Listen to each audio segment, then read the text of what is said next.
बिस्मिल्लाहिर्रहमानिर्रहीम रब्बे ज़िदनी इल्मा। जी स्टूडेंट्स, आज हम न्यूमेरिकल प्रॉब्लम नंबर 7 की तरफ आ गए, जो है आपका चैप्टर नंबर 15 का। According to your smart syllabus, a solenoid has 250 turns. तो नंबर ऑफ़ टर्न्स आपको दे दी गई हैं 250। हम डेटा बना रहे हैं आपकी स्टेटमेंट से। एंड इट्स सेल्फ इंडक्टेंस, और आपको एल सेल्फ इंडक्टेंस दिया गया है 2.4 मिली हेनरी। और what is the flux through each turn, और आपने फाइंड करना है हर टर्न्स का मैग्नेटिक फ्लक्स फाइंड करना है। When the current is 2 ampere, और आई आपके पास करंट जो है वो कितना है 2 एम्पेयर का। स्टूडेंट्स, यहाँ तक आपको ये डेटा गिवन है। उसके बाद what is the induced EMF, और उसके बाद आपने इंड्यूस ईएमएफ फाइंड करनी है कब, when the current changes at, और आपका rate of change of current जो है वो आपको दिया गया है delta I divided by delta T, which is equal to 20 ampere per second. ठीक हो गया स्टूडेंट्स, ये आपको डेटा गिवन है। अब आपने इसी डेटा को यूज़ करते हुए सबसे पहले क्या फाइंड करना है, मैग्नेटिक फ्लक्स फाइंड करना है। तो स्टूडेंट्स, हम लोगों ने फार्मूला पढ़ा हुआ है L I is equal to N phi. ये आपने सेल्फ इंडक्टेंस वाले टॉपिक में पढ़ा हुआ है, सेल्फ इंडक्शन में। यहाँ से स्टूडेंट्स फाई आपके पास किसके बराबर आ जाएगा, L I divided by N के इक्वल। एल आपको गिवन है स्टूडेंट्स 2.4, आई आपको गिवन है 2 एम्पेयर्स डिवाइडेड बाय एन आपको गिवन है 250। तो स्टूडेंट्स, ये तमाम वैल्यूज़ पुट करने के बाद आपके पास जो मैग्नेटिक फ्लक्स है वो कैलकुलेट हो जाएगा, और उसका यूनिट आपको कितना गिवन होगा, वेबर। ठीक हो गया स्टूडेंट्स, ये आपने फाइंड कर लिया। उसके बाद सेकंड आपसे कहा जा रहा है आपने इंड्यूस ईएमएफ फाइंड करनी है। और इंड्यूस ईएमएफ के लिए फार्मूला आपने बाय फैराडेज लॉ पढ़ा हुआ है, E is equal to minus N delta phi divided by delta t. ठीक है, और लेकिन चूंकि स्टूडेंट्स हम सेल्फ इंडक्शन वाली बात कर रहे हैं, सॉरी, तो ये आपके पास फार्मूला यहाँ पे क्या है, ये आ जाएगा आपके पास E is equal to L delta I divided by delta t. ये इंड्यूस ईएमएफ सेल्फ इंडक्शन की वजह से हम लोग यहाँ पे फाइंड करेंगे। तो ये आ जाएगा आपके पास, यहाँ पे एल भी गिवन है, delta I divide by delta T भी गिवन है। तो एल आपको कितना गिवन है स्टूडेंट्स 2.4, और delta I divide by delta T rate of change of current भी गिवन है 20। तो इन दोनों को मल्टीप्लाई करें तो जो आपके पास आंसर आएगा वो वोल्ट्स में होगा। स्टूडेंट्स, कैलकुलेटर्स पे कैलकुलेट करके देख लीजिएगा। तो स्टूडेंट्स, ये था आप लोगों का न्यूमेरिकल प्रॉब्लम नंबर 7। अब हम नेक्स्ट न्यूमेरिकल की तरफ चलते हैं। जी स्टूडेंट्स, नेक्स्ट न्यूमेरिकल प्रॉब्लम है आपके पास 15.8। अ सोलिनॉइड ऑफ लेंथ 8 सेंटीमीटर। आपको लेंथ ऑफ सोलिनॉइड दे दी गई है 8 सेंटीमीटर, और आप इसको चेंज कर लें मीटर्स में। 8 × 10⁻², यानी 100 पे आपने डिवाइड कर लिया तो ये मीटर्स में कन्वर्ट हो जाएगा। एंड एरिया, आपको एरिया गिवन है 0.5 सेंटीमीटर स्क्वायर, और इसको आप मीटर स्क्वायर में कन्वर्ट करेंगे 0.5 × 10⁻⁴ मीटर स्क्वायर आ जाएगा। उसके बाद स्टूडेंट्स हैज़ 520 टर्न्स, और नंबर ऑफ़ टर्न्स आपको कितनी दी गई हैं 520। और फाइंड द सेल्फ इंडक्टेंस। अब आपने स्टूडेंट्स फाइंड क्या करनी है, सेल्फ इंडक्टेंस फाइंड करनी है। और उसके बाद students when the core is air, if the current in the solenoid increases, और आपको जो चेंज इन करंट है, इंक्रीज़ का मतलब है करंट चेंज हो रहा है, तो ये आपके पास आ रहा है 1.5 एम्पियर्स के इक्वल। एंड टाइम आपको गिवन है वो है आपके पास 0.2 सेकेंड्स के equal. Find the magnitude of induce EMF, और दूसरा आपने क्या फाइंड करना है, इंड्यूस ईएमएफ फाइंड करनी है, उसका मैग्नीट्यूड फाइंड करना है। तो स्टूडेंट्स, हम यहाँ पे अब जो है वो अप्लाई करेंगे सेल्फ इंडक्टेंस का एक फार्मूला। आप लोगों ने पढ़ा हुआ है सोलिनॉइड वाले टॉपिक को, जब हमने सेल्फ इंडक्शन का टॉपिक पढ़ा है तो इसका फार्मूला आता है μ0n² L × A। ठीक है स्टूडेंट्स, यहाँ पे अब स्मॉल n गिवन है, और आपको पता है स्मॉल n किसके बराबर होता है, number of turns per unit length. ठीक है, तो आप यहाँ पे ये वैल्यू पुट कर देंगे, ये आ जाएगा μ0n divided by L n² divided by L² multiply by L multiply by A। तो ये आ जाएगा आपके पास L² से L कैंसिल हो जाएगा, μ0n² A divided by L। अब आप इसमें वैल्यूज़ पुट कर लें स्टूडेंट्स, तो ये आपके पास किसके बराबर आ जाएगा, μ0 क्या है permeability of free space 4 pi into 10⁻⁻⁷ इसकी वैल्यू होती है।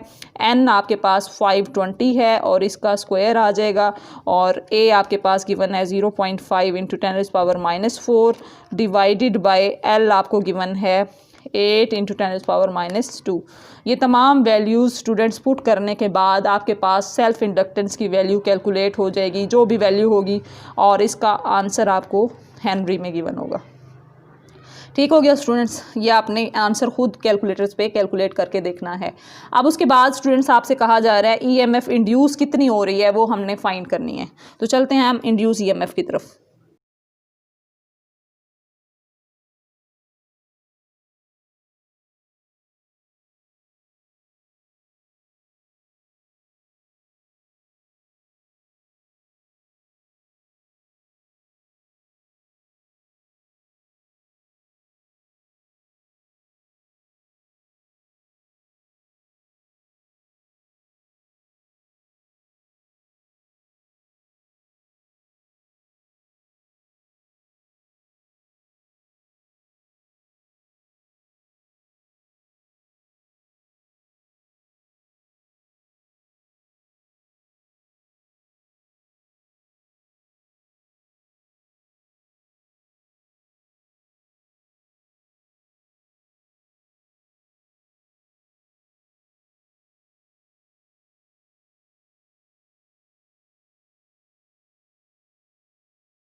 पाइज एन एरिया, और आपको एरिया गिवन है 10 into 10⁻⁸ metre square and has a height, और आपको हाइट गिवन है वो है स्टूडेंट्स आपके पास 750 मीटर्स। ठीक हो गया। अब इस हाइट को आप लेंथ के इक्वल भी पुट कर सकते हैं। अब स्टूडेंट्स हमने यहाँ पे क्या फाइंड करनी है, मैग्नेटिक एनर्जी। तो UM हमने फाइंड करना है। मैग्नेटिक एनर्जी जो है वो उसका फार्मूला हमने डिराइव किया हुआ है स्टोर्ड इन इंडक्टर के लिए। UM is equal to 1/2 B² divided by mu naught, और साथ आ जाएगा A मल्टीप्लाई बाय L। तो स्टूडेंट्स हमने ये फार्मूला यहाँ पे पुट करना है और इसकी वैल्यू पुट आंसर फाइंड कर लेना है। 1/2 B की जगह पे आप लिखेंगे 7 इंटू 10⁻⁻5, और इसका square divided by mu not की जगह पे 3.14 पाई इंटू 10⁻⁻7 होती है इसकी वैल्यू, और साथ एरिया आपको गिवन है 10 इंटू 10⁸, और लेंथ आपको गिवन है 750 मीटर्स। तो स्टूडेंट्स ये तमाम वैल्यूज़ पुट करके आपके पास कैलकुलेशन के बाद जो आंसर आएगा वो जाउल्स में होगा, और ये आपके पास कौन सी एनर्जी है, magnetic energy stored in the earth's magnetic field. अब स्टूडेंट्स हम लोग नेक्स्ट न्यूमेरिकल प्रॉब्लम की तरफ चलते हैं। नेक्स्ट न्यूमेरिकल प्रॉब्लम है students 11 numerical problem. A square coil has of side 16 centimetre. हर साइड या हर लेंथ जो है वो कितनी है, 16 सेंटीमीटर की स्टूडेंट्स। तो इसका जो हमारे पास नंबर ऑफ टर्न्स गिवन है वो हैं आपको 200 and rotates in a uniform magnetic field of 0.05 Tesla, और मैग्नेटिक फील्ड आपको गिवन है 0.05 टेस्ला। और स्टूडेंट्स पी की EMF E0 आपको गिवन है 12 volts. What is the angular velocity omega आपने फाइंड करनी है। तो स्टूडेंट्स यहाँ हम लोगों के पास लेंथ गिवन है, तो स्क्वायर है, कॉइल स्क्वायर है, तो इसलिए इसका एरिया आ जाएगा 16 मल्टीप्लाई बाय 16, और साथ आ जाएगा सेंटीमीटर है, इसको आप मीटर में कन्वर्ट करेंगे 10⁻⁻2 मल्टीप्लाई बाय 10⁻⁻2 आ जाएगा। तो स्टूडेंट्स यहाँ पे आ जाएगा आपके पास मल्टीप्लाई बाय 10⁻⁻4 मीटर का स्क्वायर। ठीक हो गया। अच्छा, ये अब आपने एरिया भी यहाँ पे फाइंड कर लिया। अब आपके पास जो EMF का फार्मूला है मैक्सिमम EMF का, वो है आपके पास N omega A multiply bye B। ठीक हो गया। यहाँ से ओमेगा किसके बराबर आ जाएगा, E0 divided by N A B।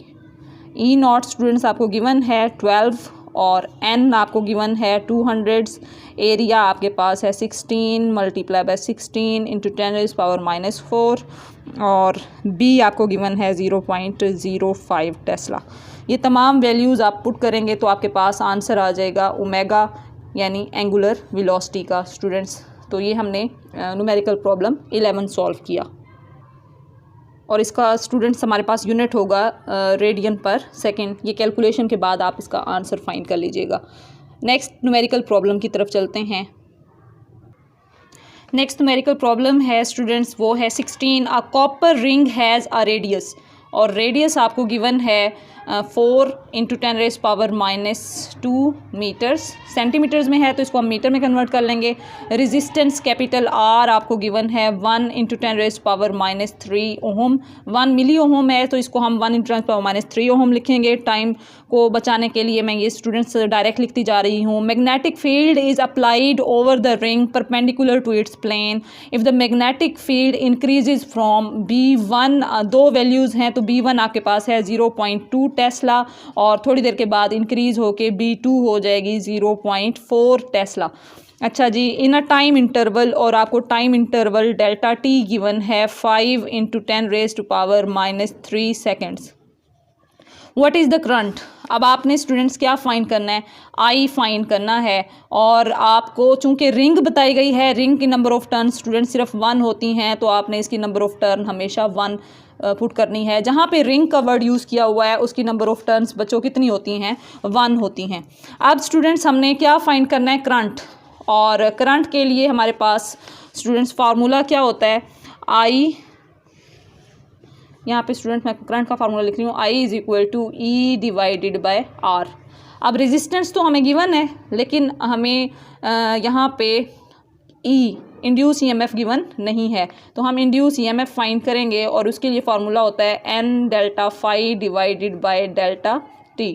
तो स्टूडेंट्स आपको पता है यहाँ पे डेल्टा फाई है तो ये मैग्नेटिक फ्लक्स है, तो हम पहले डेल्टा फाई कैलकुलेट करेंगे। तो इसके लिए स्टूडेंट्स आपको फार्मूला पता है, B मल्टीप्लाई बाय एरिया आप लिखेंगे, चूँकि ये रिंग है, रिंग का एरिया सर्कुलर फॉर्म का एरिया जो है वही होता है πr², और ये कॉज ऑफ 0 डिग्री लिखेंगे बच्चों। कॉज ऑफ 0 क्यों लिखेंगे? क्योंकि plane is perpendicular to magnetic field, plane of loop is perpendicular to magnetic field, तो एरिया वेक्टर और मैग्नेटिक फील्ड के दरमियान एंगल जो है वो 0 डिग्री आएगा, कॉज ऑफ 0 डिग्री। ठीक है, ये हमने फाइंड कर लिया मैग्नेटिक फ्लक्स। क्यों? क्योंकि मैग्नेटिक फ्लक्स का फार्मूला होता है बच्चों B, और साथ आ जाएगा एरिया, और आ जाएगा आपके पास कॉज ऑफ थीटा। ठीक है, तो B हमने लिख लिया, एरिया की जगह पे πr² और थीटा कॉज ऑफ 0 डिग्री आ जाएगा। तो B की आपको वैल्यू यहाँ पे चेंज इन मैग्नेटिक फील्ड है, तो ये आ जाएगा आपके पास 0.4 माइनस 0.2, और एरिया की जगह पे आप लिख देंगे पाई की वैल्यू आ जाएगी 3.14, R की वैल्यू आपको गिवन है 4 इंटू 10⁻⁻², और इसका स्क्वायर कॉज ऑफ 0 1। तो ये आपने डेल्टा फाई फाइंड कर लेना है स्टूडेंट्स, तो ये वेबर में आ जाएगा। उसके बाद अब हम लोगों ने स्टूडेंट्स इस फार्मूला में ये वैल्यू पुट कर देनी है, तो ये आपके पास आ जाएगा n की जगह पे नंबर ऑफ टर्न्स आपको गिवन है, वो आपकी कितनी है? 1 यहाँ पे। तो ये आप EMF फाइंड कर लेंगे, 1 मल्टीप्लाई बाय डेल्टा फाई आपने अभी फाइंड किया, डिवाइडेड बाय डेल्टा T है 5 इंटू 10⁻⁻3। ये तमाम वैल्यूज़ पुट करने के बाद स्टूडेंट्स EMF आ जाएगी वोल्ट्स में, और आप इसका आंसर EMF का इस फार्मूला में पुट करेंगे, करंट के फार्मूला में। तो E की जगह पे आप वैल्यू जो आपने अभी फाइंड की, रेजिस्टेंस की जगह पे आप लिखेंगे 1 इंटू 10⁻⁻3। तो आंसर आपके पास करंट आ जाएगा, और ये एम्पेयर्स में होगा या हो सकता है मिली एम्पेयर्स में हो, तो ये आपने कैलकुलेट कर लेना है। तो स्टूडेंट्स ये था हमारे पास न्यूमेरिकल प्रॉब्लम नंबर 16। अब हम चलते हैं नेक्स्ट प्रॉब्लम की तरफ। जी स्टूडेंट्स, नेक्स्ट न्यूमेरिकल प्रॉब्लम है हमारे पास 17। A coil of number of turns आपको गिवन है जी 10। एंड एरिया आपको गिवन है 35 सेंटीमीटर स्क्वायर। इसको आप मीटर स्क्वायर में कन्वर्ट करेंगे तो -4 आ जाएगा, 10⁻⁻⁴ मीटर स्क्वायर। और इस perpendicular is in a perpendicular magnetic field of 0.5 tesla, और मैग्नेटिक फील्ड गिवन है 0.5 tesla. The coil is pulled out of field in 1 seconds, और टाइम आपको गिवन है 1 सेकेंड्स का।